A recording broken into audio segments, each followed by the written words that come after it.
안녕하세요. 코비스의 피터입니다. 오늘은 이더리움하고 이더리움 클래식에 대한 얘기를 해볼까 합니다. 근데 그 전에 앞서서 비트코인에 관한 짤막한 업데이트가 있어서 짧게 언급을 하고 본론으로 넘어가도록 하겠습니다. 비트코인에 관해서는 태프루트라고 불리우는 굉장히 중요한 업그레이드의 과정이 주말에 시작이 됐습니다. 토요일부터 시작이 됐는데 이게 왜 중요하냐면은 비트코인이라는 네트워크는 이제 워낙 탈중앙화가 잘 돼 있다 보니까 어떤 업그레이드에 관한 합의를 이루는 게 쉽지가 않아요. 그래서 뭐 다른 이더리움이나 다른 블록체인 네트워크처럼 계속 업그레이드를 하면서 네트워크를 발전시키고 변화시켜 나가는 그런 블록체인과는 달리 굉장히 변화가 거의 없습니다. 처음에 사토시 나카모토가 만들었을 때 비교하면은 업그레이드가 그렇게 많이 있지는 않았죠. 어떤 의미 있는 업그레이드가 있었던 게 마지막으로 있었던 게 2017년 정도였는데 그때 이후로 굉장히 의미 있는 업그레이드가 진행이 되는 거라고 생각하시면 될 것 같습니다. 그래서 이 태프루트 업그레이드가 진행이 되면은 뭐가 좋은 거냐면은 이 비트코인 네트워크의 프라이버시 관련된 기능들이 좀 더 개선이 되는 거고요. 그 다음에 그 네트워크 수수료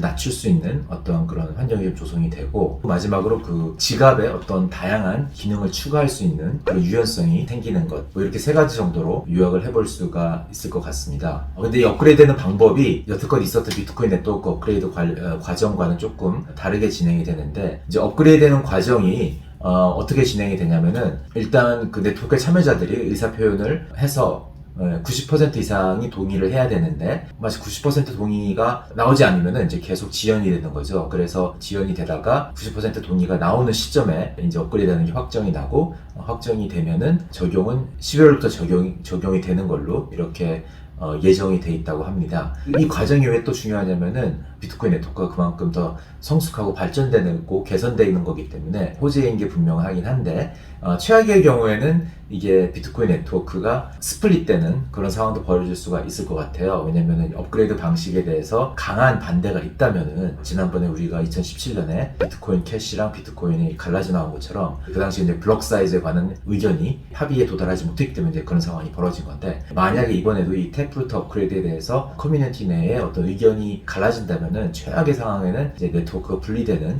이제 그런 상황이 올 수도 있는 거죠. 이제 그렇게 되면 약재인 건데 일단 뭐 지금까지 상황에 봐서는 대부분의 많은 사람들이 이 업그레이드에 대해서 동의를 하고 있다고 이렇게 알려져 있습니다. 그래서 뭐 그런 리스크는 적어 보이기는 하지만 어쨌든 이 블록체인 네트워크는 업그레이드하는 과정이 항상 특히 탈중앙화된 네트워크일수록 뭐 위기이자 기회인 것 같아요. 어쨌든 뭐 이런 지금 상황이라는 거 염두에 두시고 비트코인을 투자하시는 분들은 알고 계셨으면 합니다. 자, 오늘 본론의 얘기인 이더리움과 이더리움 클래식에 대한 말씀을 드리도록 하겠습니다. 이제 이더리움이 이제 이 주말 사이 굉장히 많이 올랐는데 이더리움 클래식은 더 많이 올랐죠. 한 5월달 들어와서 지금 거의 3배 가까이 급등을 했습니다. 그 이유를 많은 분들이 질문을 하고 계세요. 왜 이렇게 이더리움 클래식이 올랐는지. 이더리움 클래식은 조금 이제 백그라운드를 말씀을 드리면은 이더리움이 처음에 창시돼서 얼마 안 되고 나서 다오 해킹이 있었죠. 다오 해킹이란 어떤 그 다오라는 프로젝트를 진행하는 과정에서 지갑 주소에 많이 이더리움이 예치가 되어 있었는데 해킹에 당하는 바람에 타격을 입었었습니다. 그런데 이제 이 과정을 회복하는 방법으로서 포킹이라는 방법을 택한 거죠. 이더리움 커뮤니티는. 그러면서 지금 우리가 이더리움이라고 부르는 그 네트워크는 업그레이드된 포킹이 된 새로 생겨난 블록체인 네트워크인 거고요. 그래서 오리지널 그 이더리움 네트워크는 거의 방치되다시피 돼 있었는데 몇 명의 개발자들이 모여서 이걸 다시 살려낸 겁니다. 그래서 이제 그거를 우리가 이더리움 클래식이라고 부르고 심볼도 이더리움은 ETH, 이더리움 클래식은 ETC 이렇게 지금 사용이 되고 있는 거죠. 그런데 이제 그 ETC 같은 경우는 개발자들의 활동이 그렇게 많지가 않아요. 그래서 이더리움 클래식 상의 개발 횟수나 아니면 해시레이트나 이런 걸 봐도 그렇게 활발하지가 않다 보니까 그 네트워크 운영 자체도 굉장히 불안하고 그래서 그 51% 어택이라고 불리우는 네트워크를 특수 세력들이 장악을 해서 어뷰징을 하는 이제 그런 케이스들도 두세 번 있었던 걸로 제가 이렇게 기억을 합니다. 이제 그런 네트워크이기 때문에 그 네트워크에서 이용되는 ETC라는 이 자산도 사실상 사람들이 거의 사용하고 있지 않은 거죠. 그런데 이제 이런 자산이 최근에 급등을 해서 많은 분들이 이게 무슨 일인가 해서 이제 질문을 많이 하고 계시는 것 같습니다. 여러 가지 이야기가 오고 가고는 있는데 그 중에 하나가 이더리움이 2.0으로 업그레이드가 되면서 작업 증명 방식에서 지분 증명 방식으로 그 합의 알고리즘이 변화가 되죠. 그랬을 경우에 지금 이더리움 네트워크에서 여태껏 채굴을 했던 채굴자들이 이제 할 일이 없어지는 건데, 물론 이것 때문에 약간의 반대도 있었으나 지금은 대부분이 이제 합의를 한 상태로 제가 이렇게 이해를 하고 있습니다.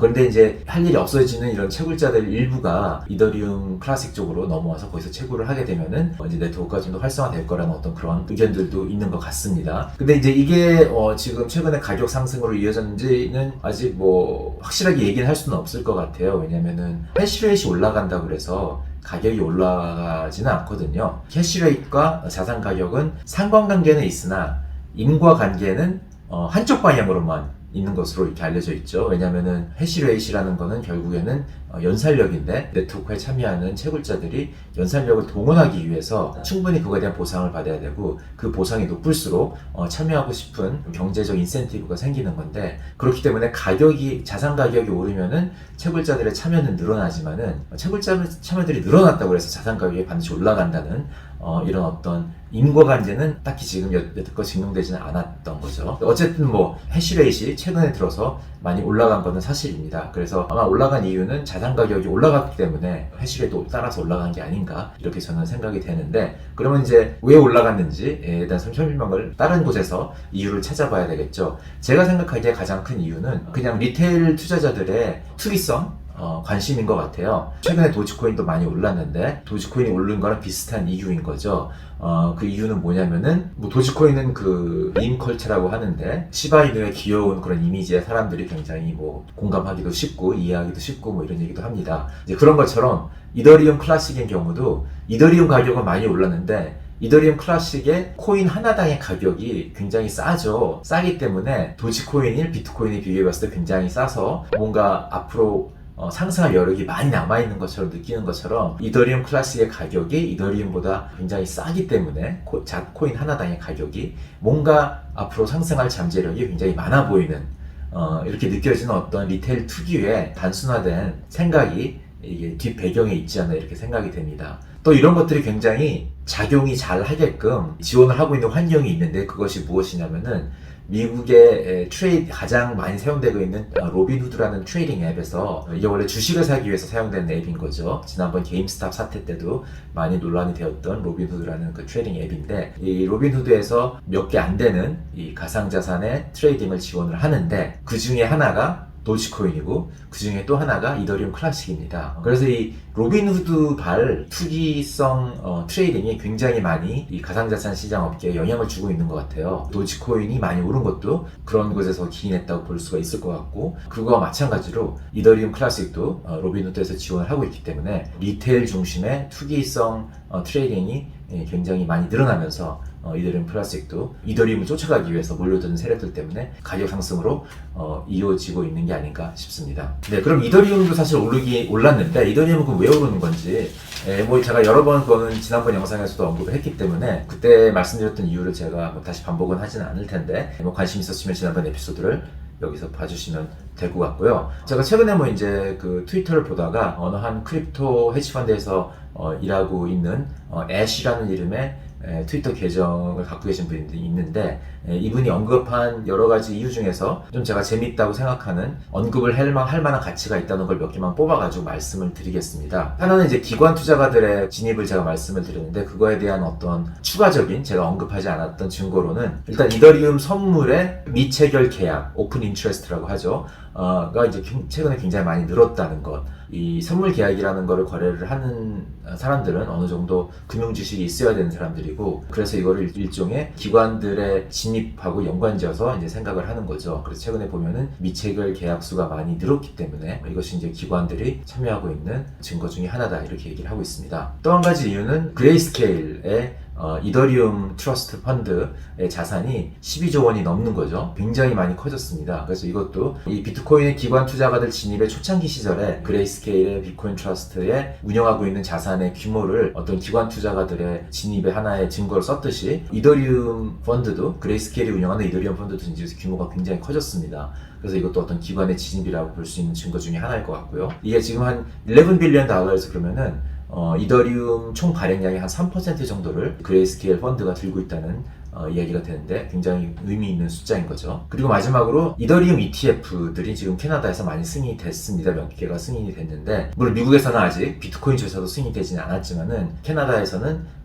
이더리움 ETF가 승인이 되면서 이더리움 또한 어떤 기관 투자자들의 수요를 반영하고 있는 자산이 아닌가 이렇게 생각할 수 있는 어떤 증거가 되지 않나 이렇게 생각이 됩니다. 그 외의 이유로는 지금 발행된 이더리움이 많은 스마트 계약이나 스테이킹 이런 곳에 예치가 되면서 유통 물량으로 나오지 않고 있어서 공급이 줄어들고 있다는 그런 얘기예요. 이제 그런 증거로 얘기할 수 있는 게 최근에 그 이더리움 스테이킹에 예치되고 있는 자산이 굉장히 많이 늘고 있다는 것. 저희 코빗에서도 이더리움 스테이킹 서비스를 지금 진행 중에 있는데 여러 차례 거쳐서 저희가 지금 모집을 하고 있습니다. 근데 매번 굉장히 반응이 좋아서 앞으로도 이런 서비스는 계속 진행을 할 예정인데 이런 거에서 보면 알 수 있듯이 이더리움 스테이킹에 대한 관심이 굉장히 많다는 것. 그럴수록 스테이킹에 락업되는 그런 예치 자산들이 늘어나면서 유통 물량이 줄어들면은 이제 그건 가격에는 긍정적인 요인으로 작용을 하는 거죠. 그 외에도 디파이를 의시한 어떤 여러 가지 각종 스마트 컨트랙트에 예치되는 자산들도 굉장히 많이 늘고 있고요. 그리고 마지막으로 얘기할 수 있는 게 네트워크의 자체의 개발일 것 같은데 이제 최근 나온 숫자에 보면은 이더리움 네트워크에서 개발을 하고 있는 개발자들의 숫자가 2,000명이 넘는다고 합니다. 이제 비트코인은 한 300명 정도 된다고 해요. 그러니까 비트코인보다도 훨씬 많은 숫자의 개발자들이 지금